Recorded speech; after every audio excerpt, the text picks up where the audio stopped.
So ICIMS just released its June 2026 Workforce Report, and it has got a ton of data that I want to hit some of the headlines so that way you know what's going on in the workforce. We're going to separate fact from fiction.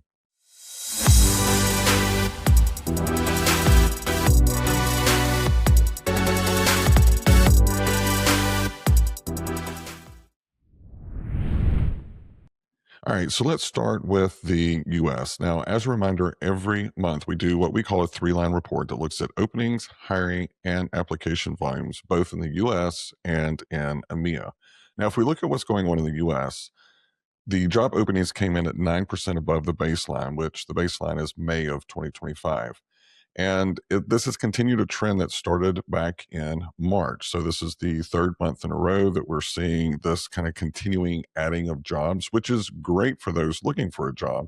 But what's concerning is that the hiring is not keeping up. Now, last month we finally broke above the baseline, but we're still sitting at 1%. Not a lot of movement there.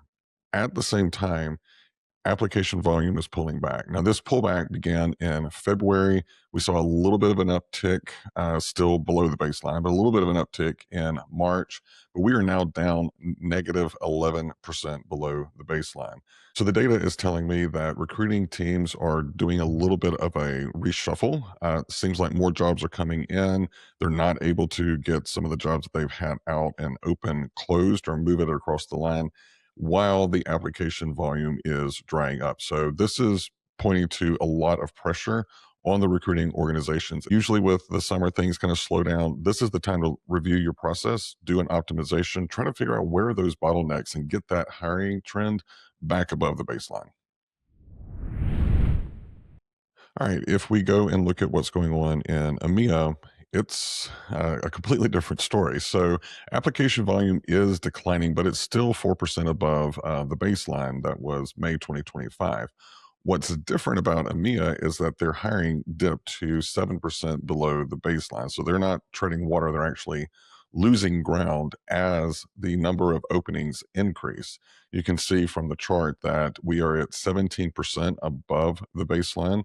So, same problem, but kind of different issues that they're trying to deal with. Yes, application volume is declining, but it's still healthy. It's still above what it was this time last year. What's really concerning is this major pullback in hiring. So, again, same advice is look at your optimization, try to find those bottlenecks. And if you're a leader, whether it's CHRO or a TA leader or even a business leader, this is the time to really sit down and partner together and find out what is the drag on the process. Because if the candidate volume continues to decrease, you're going to lose a lot more steam over the next 3 months.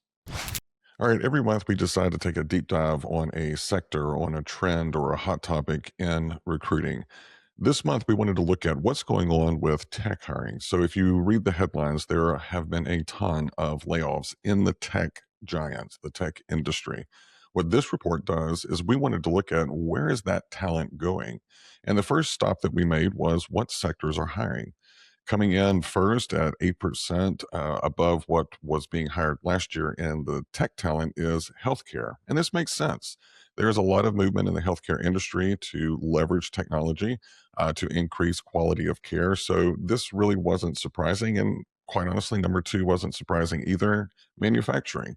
There's been a lot of media about how manufacturing is looking at how can they leverage automation and AI to be able to increase productivity, increase quality, and also increase efficiency. So, if you're someone looking, you're maybe someone that's got some tech background, those two industries are probably where I would start to try and land a job.